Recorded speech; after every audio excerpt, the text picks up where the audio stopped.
Well, Shakil Afsar joins me now. He describes himself as a Kashmiri independence activist. Good evening. Thank you for coming on the programme.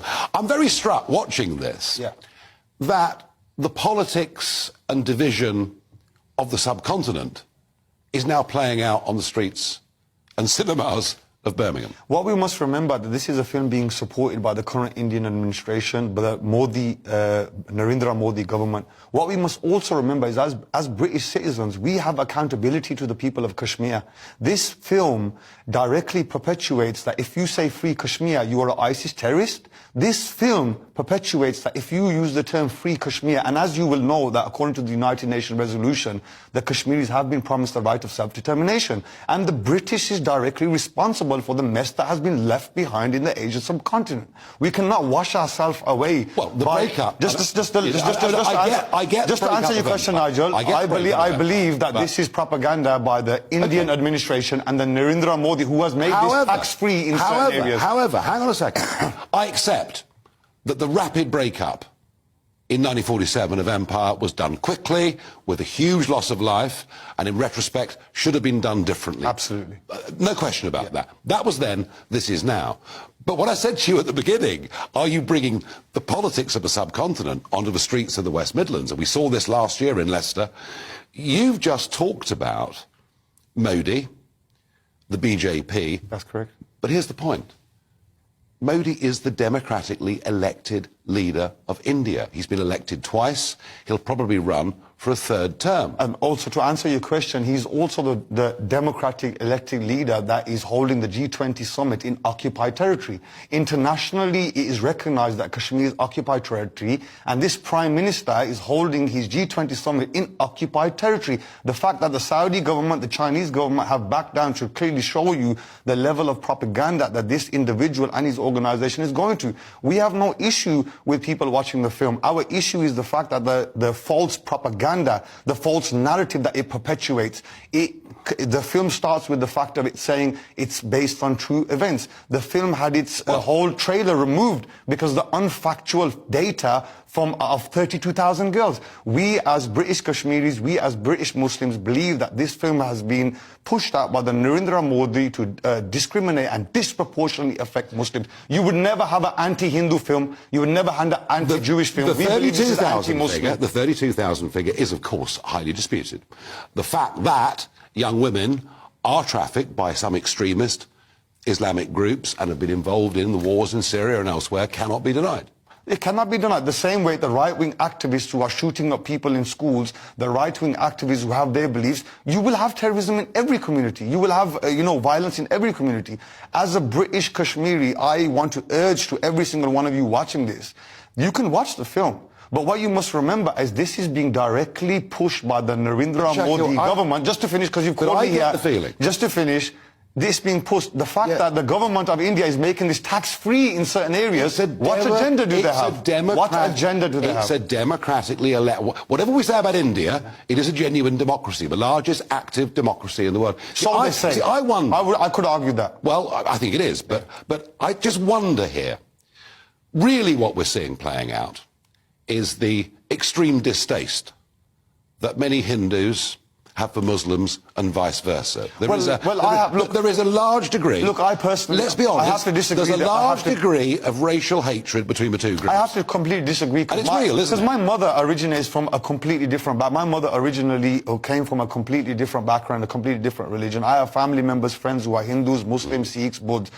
The fact is this, that you could even see the BBC report that recently came out on labeling and providing evidence that Modi, the Prime Minister of India, was the butcher of Gujarat. In 2002, as the Chief Minister, he was directly responsible for the killing of innocent people. This same person... He's still been elected.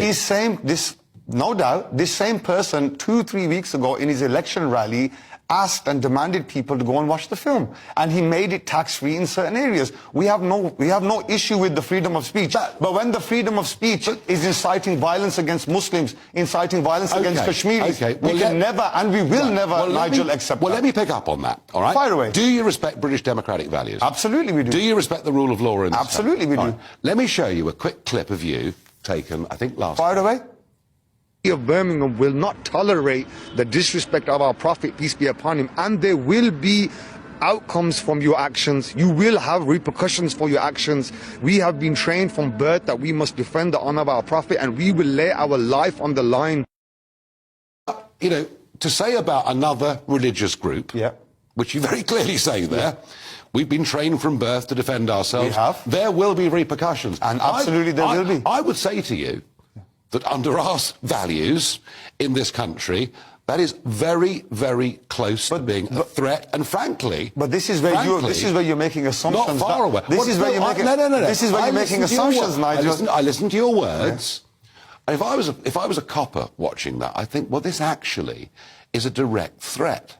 When we live in a land where we have democratic rights, where we live in a land that we have the right to protest, my actions mean that we will petition against this.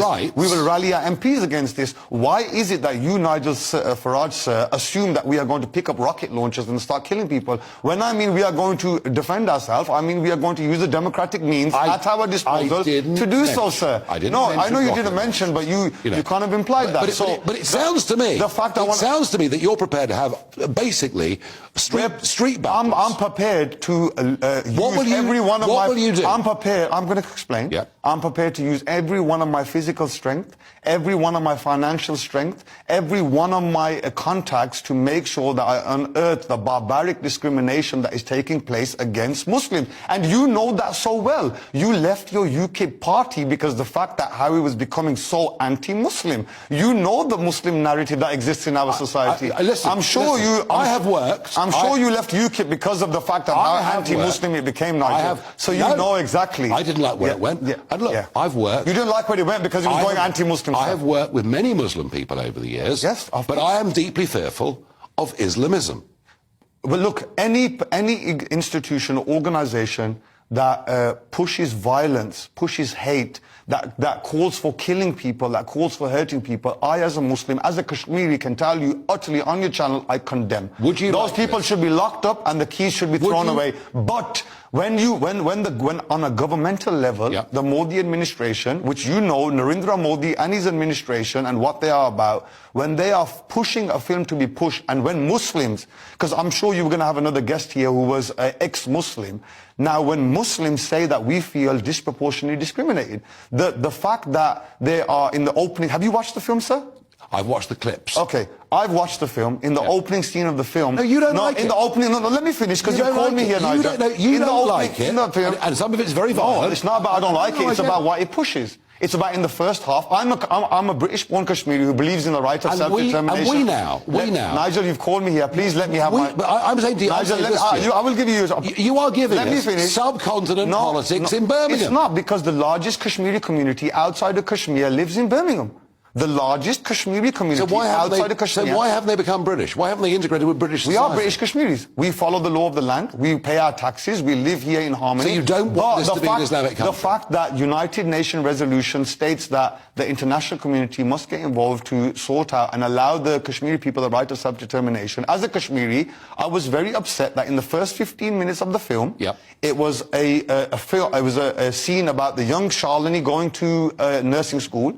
And outside the nursing school, it was graffitied, free Kashmir, with a picture of Osama bin Laden.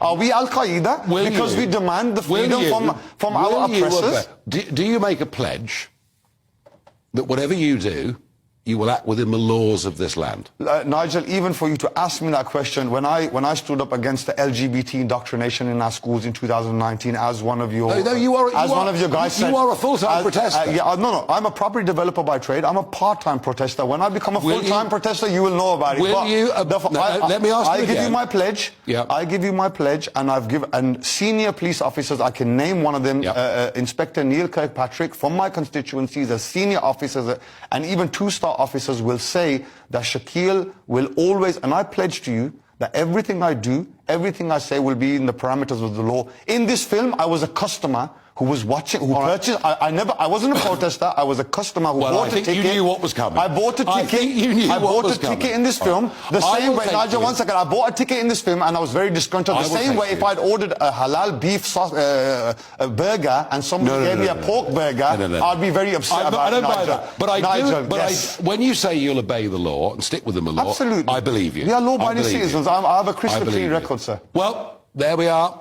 I'm